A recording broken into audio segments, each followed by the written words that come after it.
The Sustainability Series is brought to you by BioCaf, the line of plant and mineral-based coffee equipment cleaners from Ernex.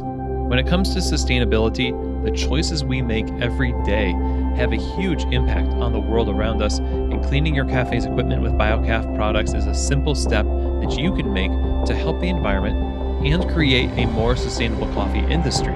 For the good of coffee, choose BioCaf. Find out more at biocaf.com. Well, hello everybody, and welcome back to the Sustainability Series. In our last episode, we explored sustainability on the coffee farm, focusing on the promising work being done by inspiring people and organizations.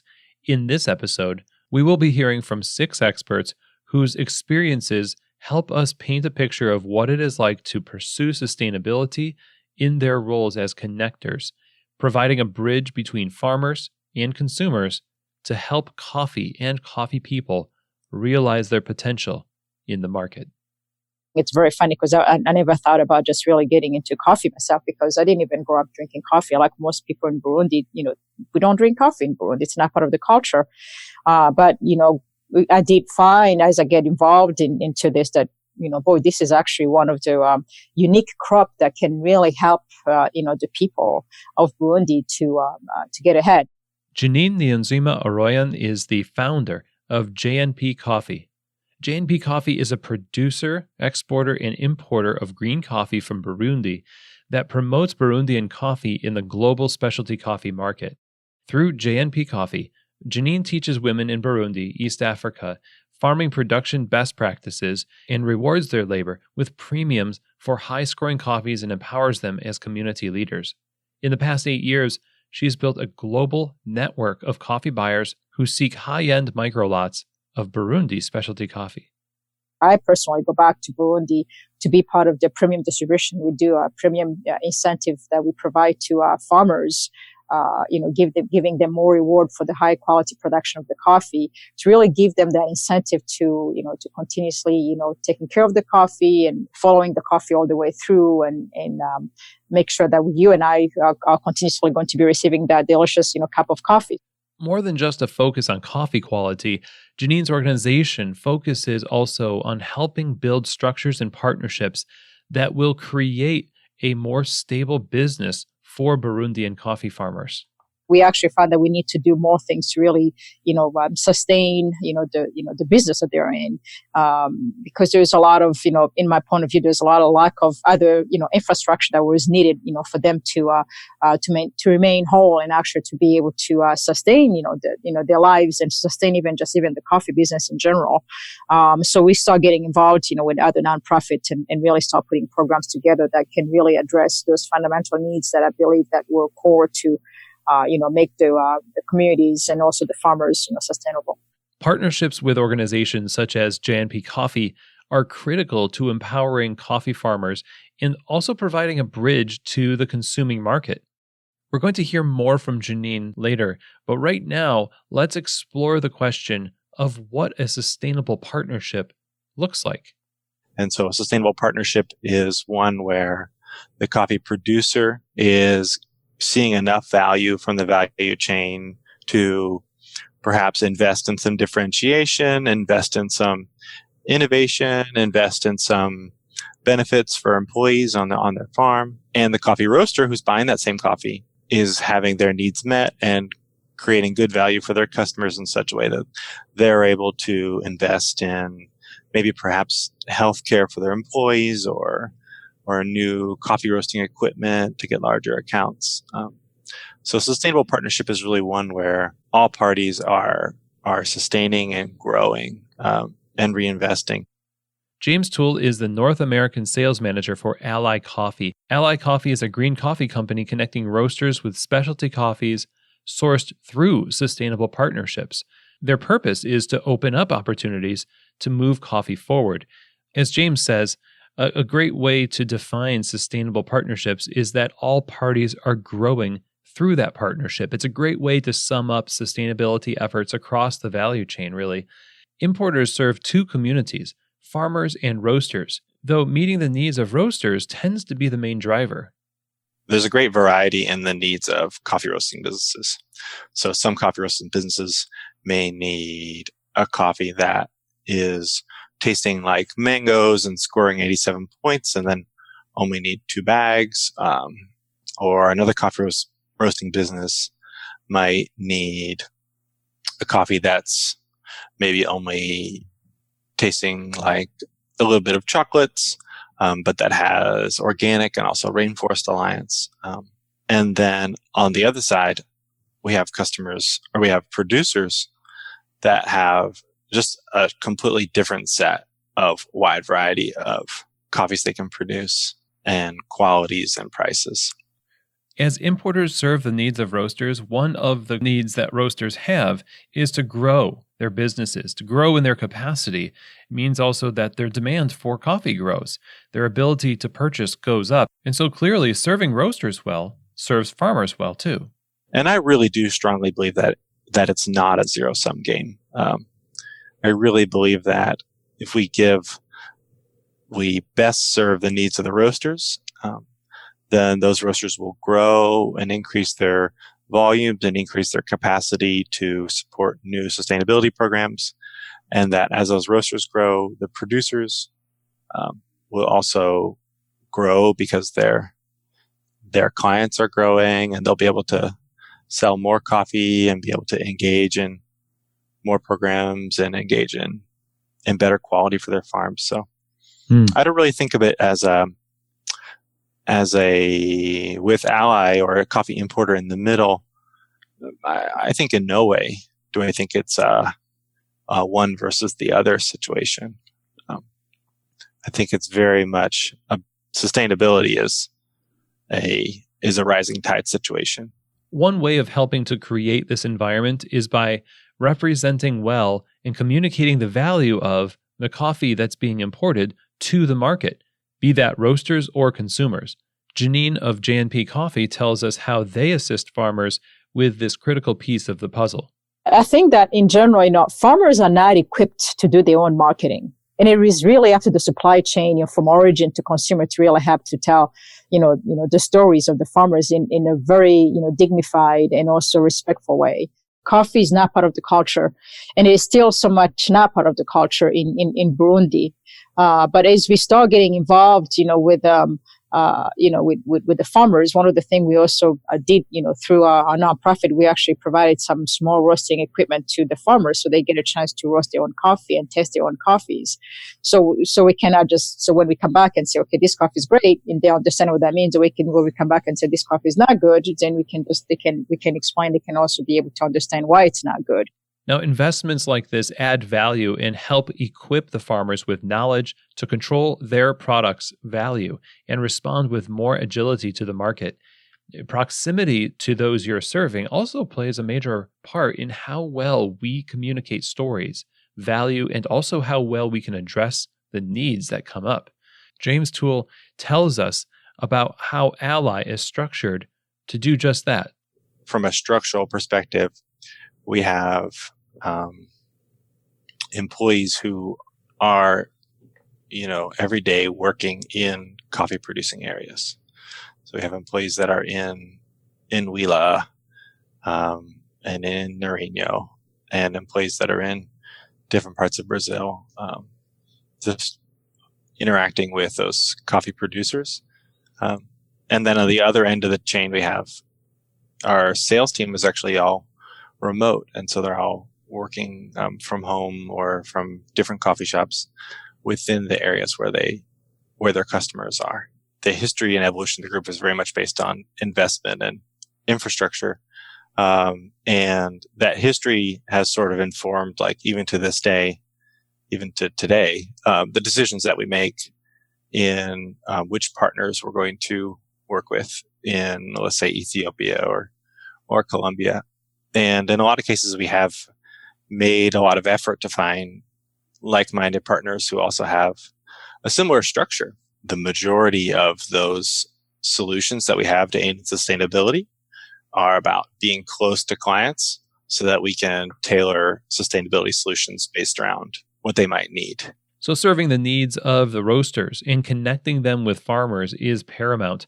James continues here and highlights this matchmaking as a key part of creating sustainable long-term relationships. For me, I think the idea of creating sustainable solutions is about creating long-term partnerships between producers or producer groups and coffee roasters, and then taking that good matchmaking and allowing both of those organizations to collaborate on whatever sustainability initiatives or programs that they would want to take on together.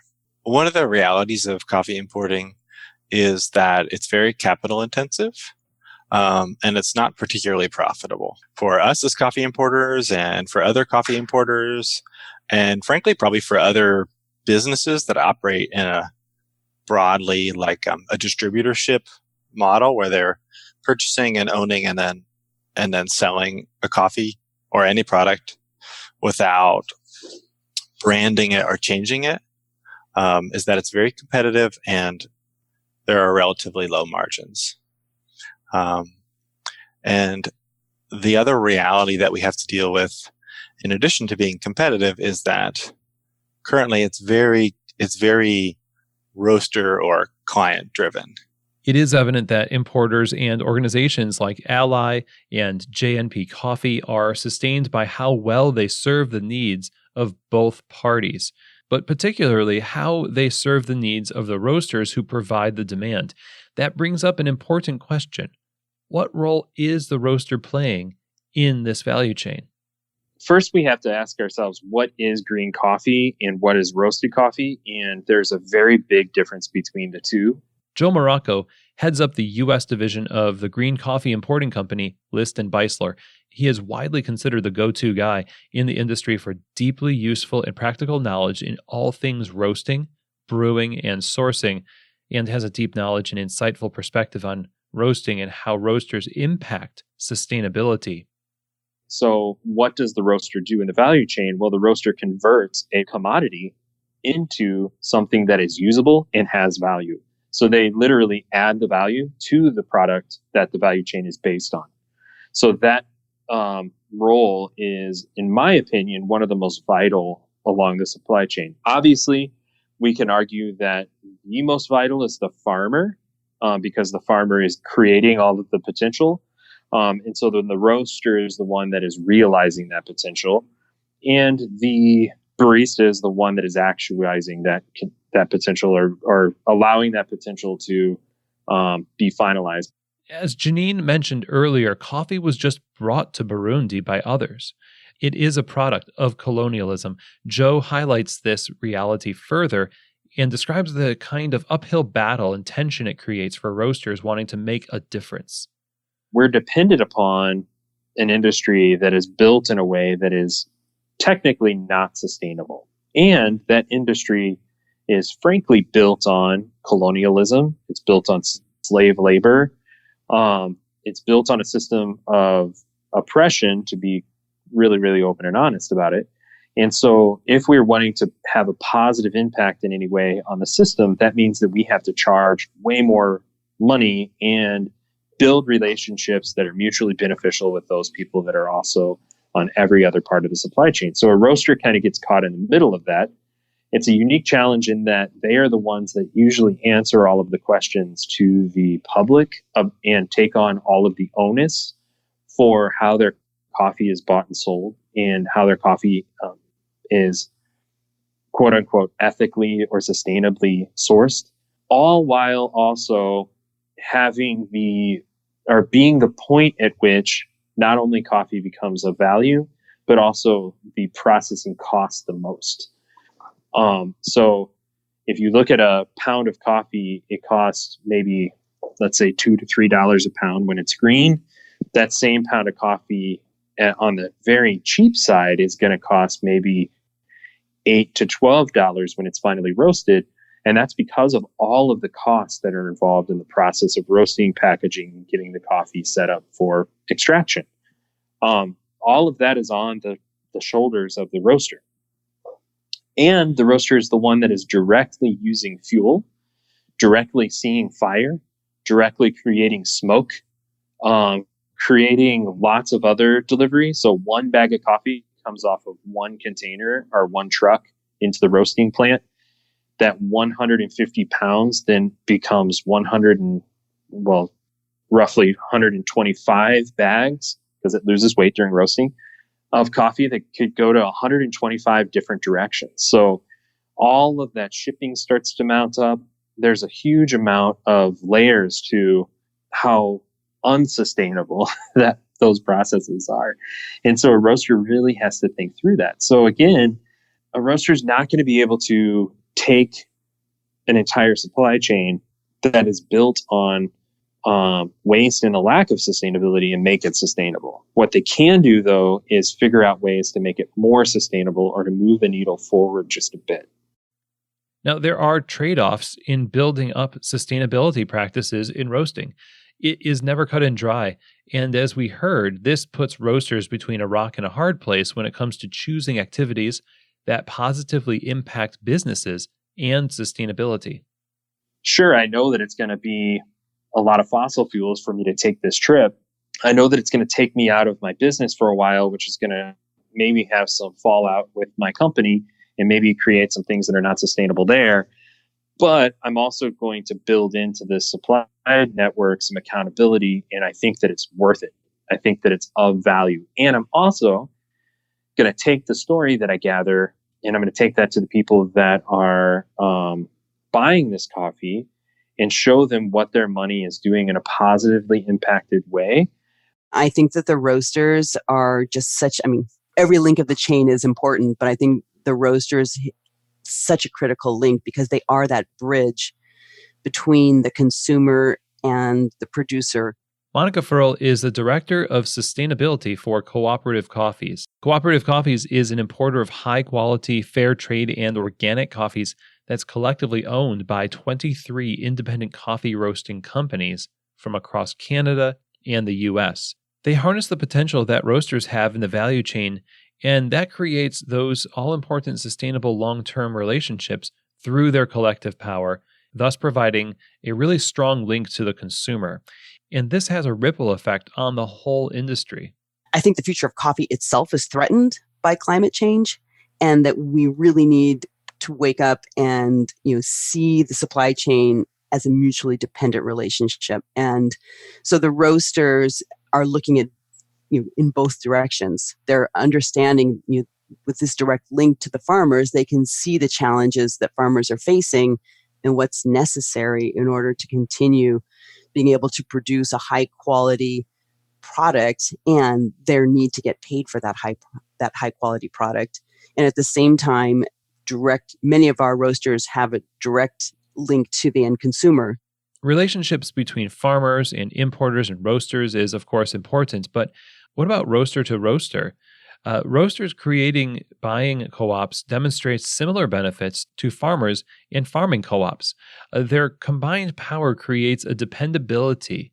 When they join together, they can scale and amplify their sustainability impact. Where a single roaster might not have the ability to make as much impact, collectively, they become that much more powerful and can make more of a difference. What they don't allow, and maybe things are changing now, but when Co-op Coffees first started, it was very difficult for a small roaster to define the terms of trade and to be sort of we source for our roasters. And yes, we bring co-ops to the roaster network, but roasters also bring farmer cooperatives to us. So they might have met someone that they want us to begin purchasing from, and the co-op model is leveraging their voice with 23 others in order to create the volumes in order to buy that directly. So, the people who've gravitated towards Co-op Coffees are the kinds of roasters who want that, that they want to have a say in how the trading happened, and they want to establish those direct relationships with farmer groups, and they want to be assured that the quality and the delivery their needs will be met. We're not pretending to be your biggest buyer, but we just want to be your best buyer. So, and That's proven to be very useful on a producer side as far as, being able to show contracts with better pricing, with better terms. And then on the roaster side, it's exactly for that reason. A roaster who wants to have a direct relationship but doesn't want to bring in, a small roaster doesn't want to bring in a full container load of that coffee. So you bring 20 companies together, 23 companies together who do share the values and in a similar type of market, looking for similar types of coffee, then absolutely, then you can leverage that collective buying power in order to bring the container loads in and rotate fresh stock into the warehouse. So no one's sitting on a container load for a full year. The expectations and the needs, both of consumers and of producers, I think is, it's just a magical role in this larger industry of coffee. But how to get there and not see everything as a competition, not be constantly in this scramble as if, there's this scarcity of market. It's a big market. And I think we each need to just sort of like carve out our niche. I think the roasters play a crucial role to maintain kind of these mutually beneficial practices. They can be more supportive of each other, and all of that would help stabilize with production. Building structure to connect people in the supply chain is especially effective if the goal is to foster long-term relationships, which we've seen is the lifeblood of meaningful sustainability efforts. I feel like financial sustainability is only one little part of the puzzle. So we're thinking here at Peace Coffee about people, profit, and the planet. And you have to work toward all three of those things when you're working towards your definition of sustainability. Lee Wallace is the CEO of Peace Coffee. Based in the heart of Minneapolis, Peace Coffee has been proudly roasting and brewing outstanding coffee since 1996. Under Lee's leadership, the company has garnered local and national and international recognition, from being named one of the top 10 most sustainable coffee businesses in the U.S. by Civil Eats, to earning the Best Coffee Roaster title by Minneapolis Monthly and Growler magazines. They are also a certified B Corporation and are listed as one of the most ethical coffee companies by Fair World Project. For us, when you're talking about our work in coffee growing communities and on our supply chain, sustainability means long-term relationships. That is a big focus at Peace Coffee. We want to work over the long term with coffee growing communities and with specific growing organizations, because then we can really see the results of our efforts year over year. Then we are really focused on paying prices that are responsive to the needs of our partners and the quality of their coffee. Investing in these long-term relationships is a very promising method of making an impact on sustainability. But as Monica Furl of Cooperative Coffees brings up, a commitment to those long-term relationships means being there in good times and in bad. I think the quality of the relationship is distinct. And prior to, over the years, I also worked as the green buyer, as the quality control coordinator, producer relations manager. And, and we've built up sort of a culture within the co-op of the last thing we want to do is cut and run. The first thing we want to do is to work through a problem. And we've had problems. We've had, all kinds of things happening throughout our history, both on producer side, with massive declines in productivity. I remember in Colombia, long before Roya hit Central America, one of our initial partner in Colombia, Fondo País, got hit with really strong fungal attacks, and they lost half of their harvest. This is a coffee that for our roasters was absolutely crucial. Several of our roasters built their reputation on quality with this coffee. It's a beautiful coffee, and they needed to increase their price. In fact, they doubled their price to us. And the roasters worked through that. For the 2-3 years it took to recover, we were paying significantly more than anyone for this coffee because we needed to get them back on their feet. So I think that's a different level of commitment that I see from most roasters and from most importers. As we explore the roles of various players, we also have to bear in mind that these are based on relationships, and the tricky part of building momentum and making a difference is that those relationships change and circumstances can sometimes present challenges.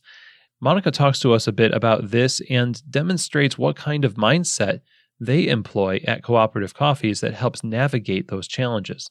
We're not constantly hunting down coffees. We're working with coffees, and not all relationships last. Some coffees, some producers can't continue to supply. Either they don't have the volume or they can't hit the quality that we need.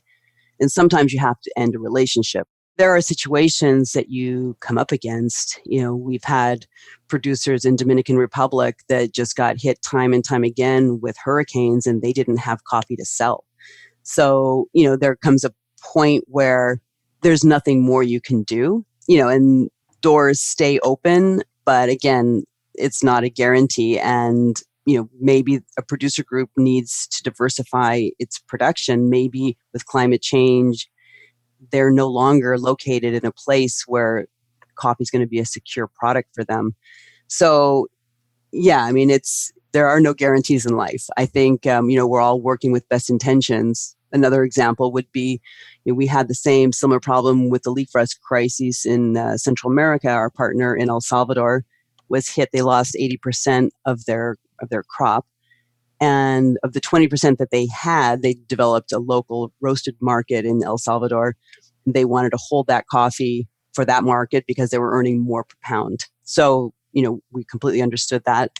We continue to invite them to events that we hosted, learning about soil regeneration, better organic practices, and all the rest.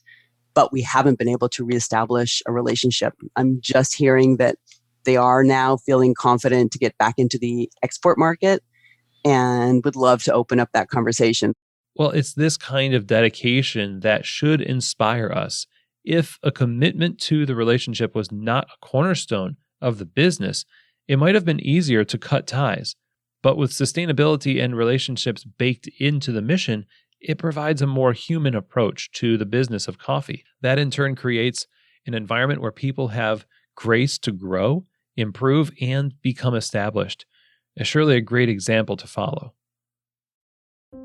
Hey, so if you're listening to this episode, you're probably interested in making the coffee industry more sustainable. The BioCaf Sustainability Series from Ernex features articles and insights written by specialty coffee professionals that tackle a range of social, economic, and environmental topics that are centered around this theme. Visit biocaf.com to read these pieces and learn how you can contribute to a more sustainable and equitable future for coffee.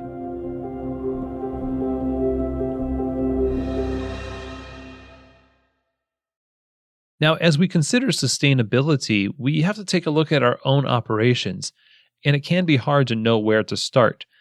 After all, there are lots of moving parts, and putting practices into place in an already busy organization seems like a futile effort. If you remember, back in the first episode when we talked with Vern Long of World Coffee Research, she emphasized the need for stepwise efforts over time. Let's turn now to talk with someone who did just that and managed to create a strong sustainability program in an already busy and established company. I took the title on about a year ago. And again, it was something I really wanted. It's what I want to be working on, what I want to do with Furls. Andy Trindle-Mersch has held a variety of responsibilities throughout more than 26 years in specialty coffee and is currently the Director of Coffee, Tea, and Sustainability with Furls Coffee. In these roles, she oversees coffee and tea sourcing and quality and leads the company's sustainability efforts. After 6 years of working as the Director of Coffee for Furls, Andy set about creating an official sustainability program within the company in 2018. Of course, as with most things, that started slowly. I probably was able to spend about 2 hours a week for the first 6 months at most. So it was really just small stuff. Just like, hey, could we recycle better at the office? Can we, like really start small, getting the committee going. Now, because my team right now, the 3 people who work on my team are so strong and so good, I'm actually putting about 50% of my time into sustainability. Phil's is, heading into the bigger size company, which for a lot of people would seem like we have these endless resources, but that is not true at all. So my entire team that heads all of sourcing those 4 million pounds of coffee under these responsible sourcing guidelines took on sustainability. There are 4 of us. And we have very robust quality control standards. So we're, of course, cupping every pre-ship lot, every arrival lot.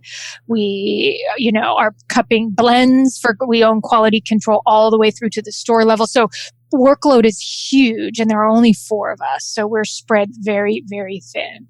There is no people resourcing right now for sustainability beyond me, my time, and the volunteer quarterly committee that I lead. So Andy started where she could and built up the programs within the company. As she also points out here, being profitable is integral to being sustainable and providing sustainability opportunities to everyone who comes in contact with your business. You have to sustain your own business to sustain others. I believe sustainable business is profitable business, or it's not sustainable. So I buy into that philosophy. That said, really what our biggest thing is time for the company. Everybody, as a rapidly growing company with, 20 plus employees at every single store and a ton of initiatives going on at all times, what has frequently been the staller to launching on initiatives around sustainability is capacity. So it's not just my capacity or my team's capacity or the committee's capacity to put things in place. We many times will go, hey, we have this great thing. We're ready to do this. And then it'll be like, but the retail stores are rolling out a new cold brew. There's new labor standards in San Diego that they have to meet. We're opening 3 stores in that region and we're really all about hiring this quarter. There's always competing priorities. Our business at Phil's has to be sustainable and profitable in order for anything that we're trying to do in the coffee supply chain or any of the other now downstream places that I'm putting some of my time and attention. It's all kind of irrelevant if our business isn't sustainable. And you have to be profitable and, in order to be sustainable, ultimately that's important. Now, it's not profit. I think there's a big difference between being rich profitable and just being profitable so that your business can sustain. And all of your partners in the supply chain have to be sustainable as well, or you're not sustainable. But I am absolutely you cannot let your own business be sacrificed for, a certain particular value or goal. Because then if your business goes under, nobody has a job. Innovating and collectively developing initiatives for the physical space are just as important as the initiatives in developing your team, as we just heard from Andy. I want to explore this a little bit more by going back to Lee Wallace of Peace Coffee. So we have, geothermal heating and cooling in the building and a full solar array. The building was built out of largely reclaimed materials. The time it was built, it was prior to LEED certification, and it was considered one of the greenest buildings in the state and won awards. We have a prairie on the roof. We have prairies surrounding the building, yet we're located literally in the heart of Minneapolis. We also are on both the light rail line and we are on a bike path. And so it's been a great location for us. Since the start, Peace Coffee has delivered coffee by bicycle. So having the infrastructure around us and being in such a bike-friendly city has been really important. We have a lot of initiatives to reduce waste in the coffee plant generally. That's a cost savings as well, right? Make sure we're not having product go through. So we've had all these initiatives, and right now we are more aggressively attacking odd waste streams. So we're looking at what can we do with these, Mylar bags? Is there something we can do? So basically we're just pinpointing where's all the waste. And in fact, we had a big brainstorm 2 weeks ago in supply chain and had everybody in the room from production to sourcing to all the different players. Now, in order to make a significant impact, infrastructure and programs like the relationships we've been discussing must be constructed and built for the long term. Patience in the process is key. Running a sustainable business isn't just something you achieve and then you're done, right? We have things that have been in place since the beginning, and we have things that we're just getting in place now. It's constant. What we like about the B Corporation certification is it provides a framework and a roadmap to continue to improve your operations. I really think, you have to commit and go all in, because I think today's consumer is pretty savvy.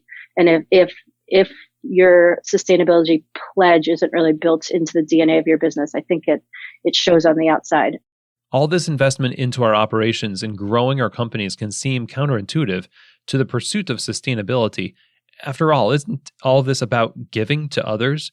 It turns out, like we've heard here, one of the best things we can do for the health and growth of others is to be healthy and growing ourselves.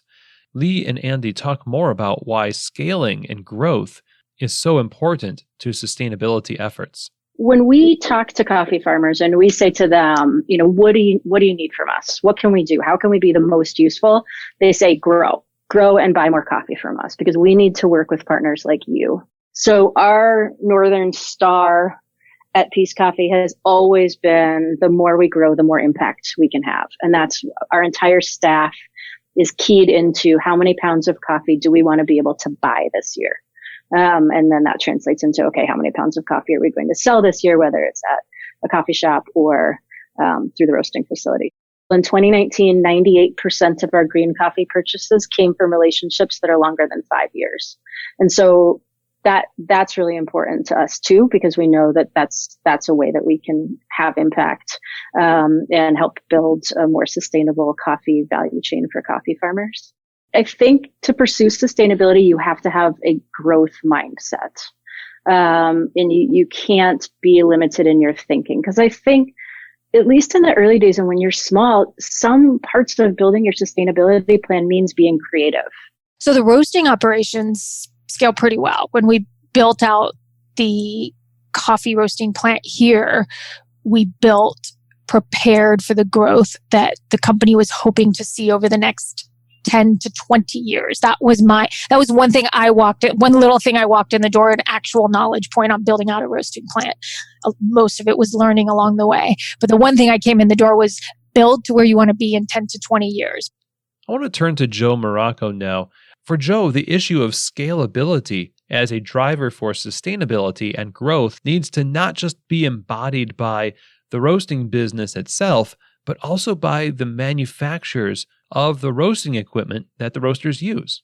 I think that a lot of the new tech that is out there for coffee roasting that claims to be quote unquote sustainable is made mainly for very small batches. And I think that can be very misleading.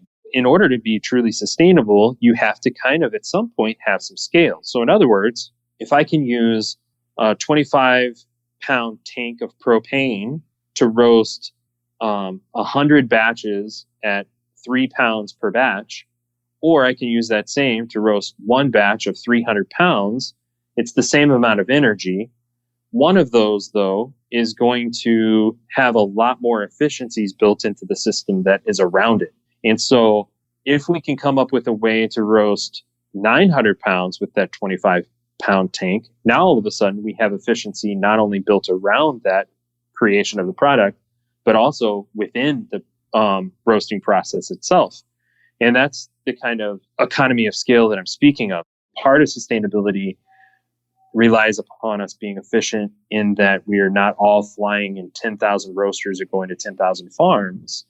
But it also relies upon us being involved enough in the supply network to where there's accountability built into the system. Well, at the end of the day, how do we measure the impact that we are having? Lee Wallace and Monica Furl describe a bit of how they do this at Peace Coffee and Cooperative Coffees. We always track the fair trade and organic premiums we pay to farmers. So in 2019, we paid over $285,000 in fair trade premiums, and over $190,000 in organic premiums. And then through Cooperative Coffees, we put 3 cents a pound into something that you and Monica are probably going to talk about, called the Climate, Carbon, and Coffee Initiative. Monica Furl tells us a bit more about this cool project that helps fund and reward the farmers' sustainable farming practices. Initially, we were responding, trying to channel resources to producer groups that were particularly hard hit with leaf rust. So quickly we saw that leaf rust isn't actually the problem. Leaf rust is a symptom of a larger, much larger problem, which is this, uncontrollable changes in climate and seasons and the kinds of pest and disease and productivity challenges that was bringing to people. So what began as sort of a short-term financial response to some producers became this Carbon, Climate, and Coffee Initiative, which brought with it a 3 cent per pound carbon tax that was going on all green coffees. And we weren't going to try and just direct our attention to jumping from one disaster to the next, but rather try and channel learning opportunities, pilot projects, climate mitigation strategies with our producers. And we, through this funding, also facilitating a lot of farmer-to-farmer exchange. Turning now to Andy from Phil's Coffee, we talk about the Preferred Partners program at Phil's and how it was developed to help inspire more mutually beneficial practices and supports what Andy told us earlier about working with partners who share your values. The reason why I think it's so important to start with your partners versus your goals and your stuff is most of us roasters are not the experts for what's happening on the ground. We contribute, it amounts to about 4.5 cents a pound, roughly 4 cents a pound probably, for every green coffee pound purchase to Food for Farmers. And so Food for Farmers is a nonprofit. They do on the ground work specifically focused on food security for coffee farming families. And that was very specifically done because I was as much as I'm trying to make sure we're working with all the right partners, it was exactly to your point, but that's just choosing right partners, giving them more business, trying to participate in the work that they're doing as passive players, as customers. So that's our proactive approach. Within the company, Andy has developed a program to further establish those trusted partnerships. It took a few versions to get to what we have now, which is our Phil's Preferred Partner program. And we only buy from annually registered Phil's Preferred Partners. And that's an annual registration, which asks them about some general, basically ESG criteria. So environmental care they have in their business, social care and initiatives they have in their business, and some governance as well. More supplier code of conduct type of stuff. So we will not buy from anyone who's not registered. And in addition to that component, we have a per lot traceability. So any coffee that is purchased by us that comes into our roasting plant has to have a completed lot traceability form. We're now making it mandatory that our importers and our exporters at minimum are fully registered with this more robust and detailed annual registration process. And then we'll keep pushing that up in the supply chain.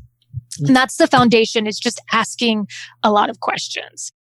No matter how much you've traveled over the years or not traveled over the years or worked in aid or any other thing, because a lot of buyers have that kind of background, we are not the experts on the ground. So you need to get close to the people who are the experts and really listen to them. That's why I think having partnerships, I rely on our import and export partner offices so much, which some people have a totally different perspective on that being a sustainable approach to business.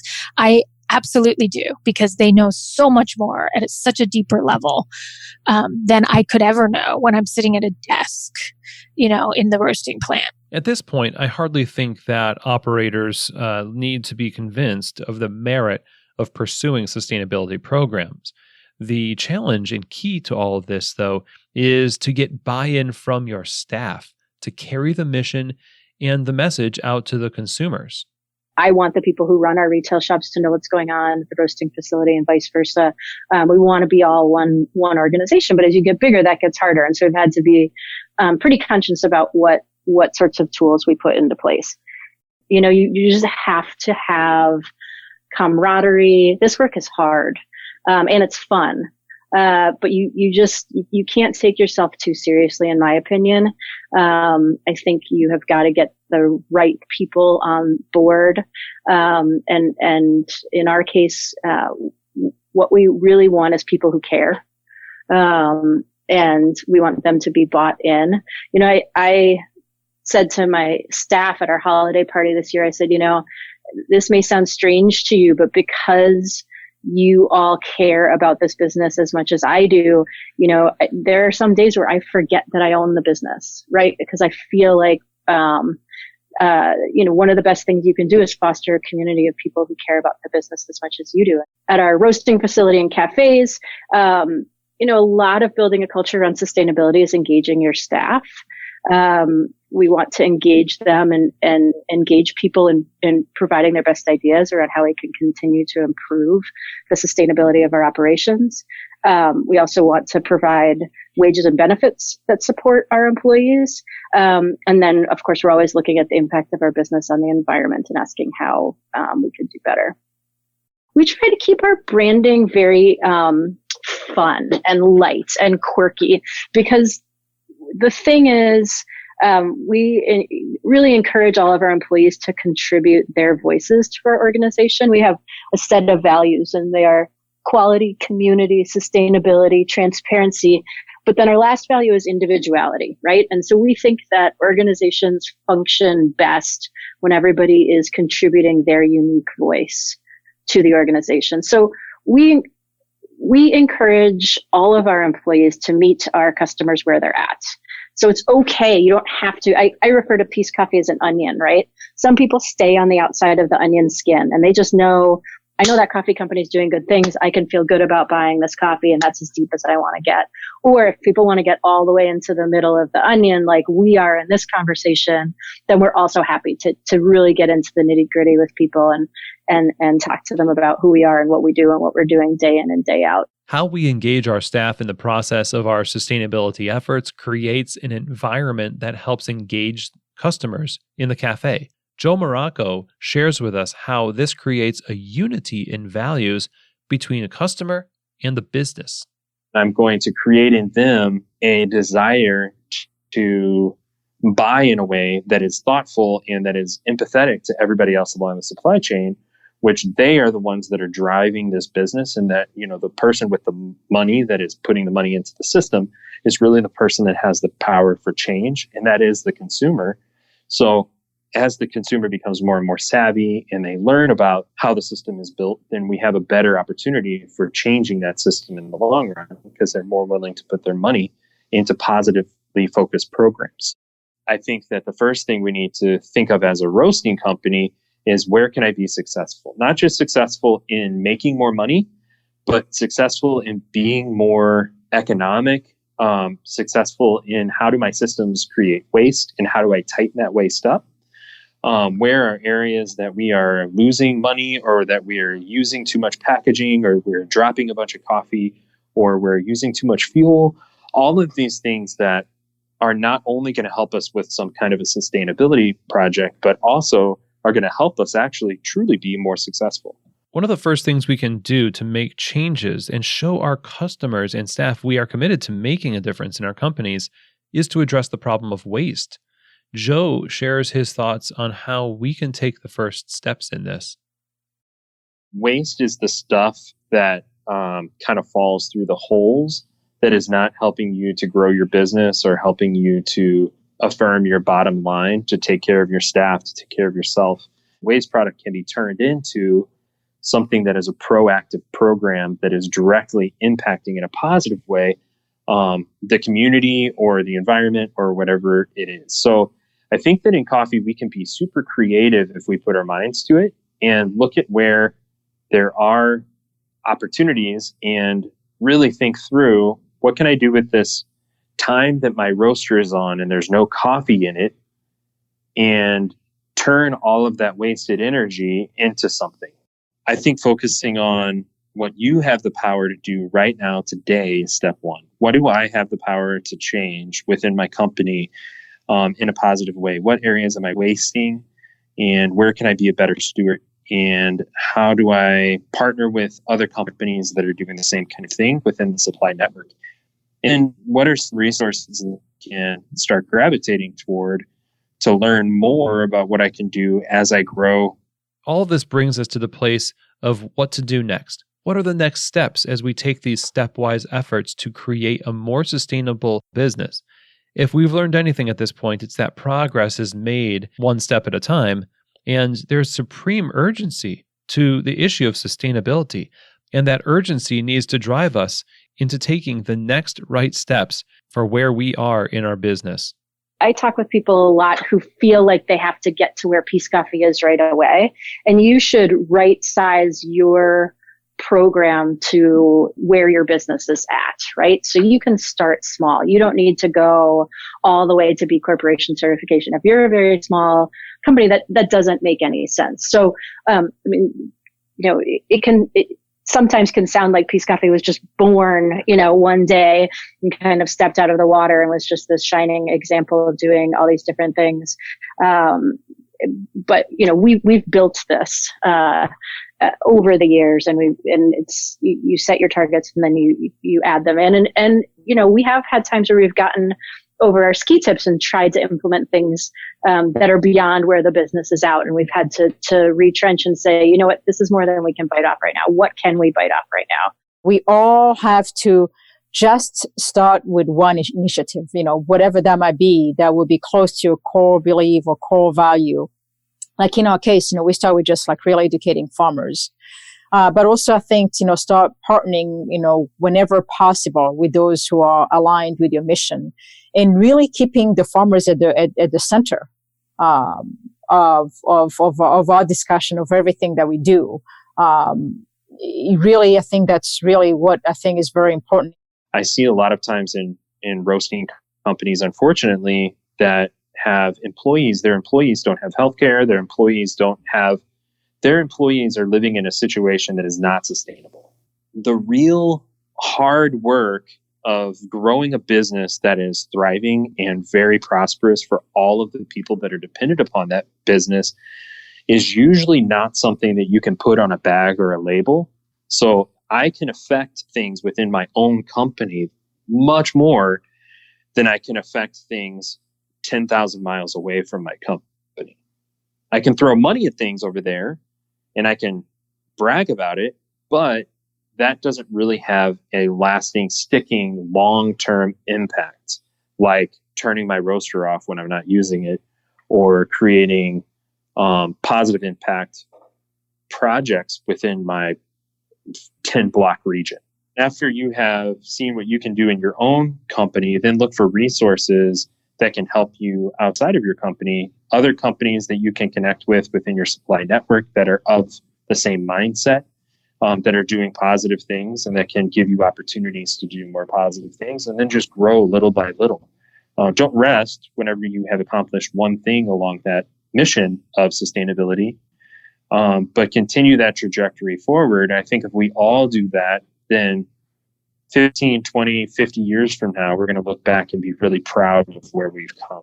For importers and roasters, sustainability is based on cultivation of long-term relationships and maintaining a growing and profitable business that people in the value chain can depend on for stability and repeat business. Our efforts are best spent in activities within our abilities to affect change. As we start small, we can make a big impact through the efforts we make within our companies while we fortify the relationships we have with those connected to our companies. In this ecosystem of connection, dedicated long-term relationships, service, and responsible, right-focused growth, we can create large-scale change for an entire industry. In the next episode in our series, we're going to be looking at the cafe and the role it plays in our pursuit of sustainability. Thank you so much for taking this journey with us today, and we'll see you here next on episode 3 in the sustainability series from BioCaf.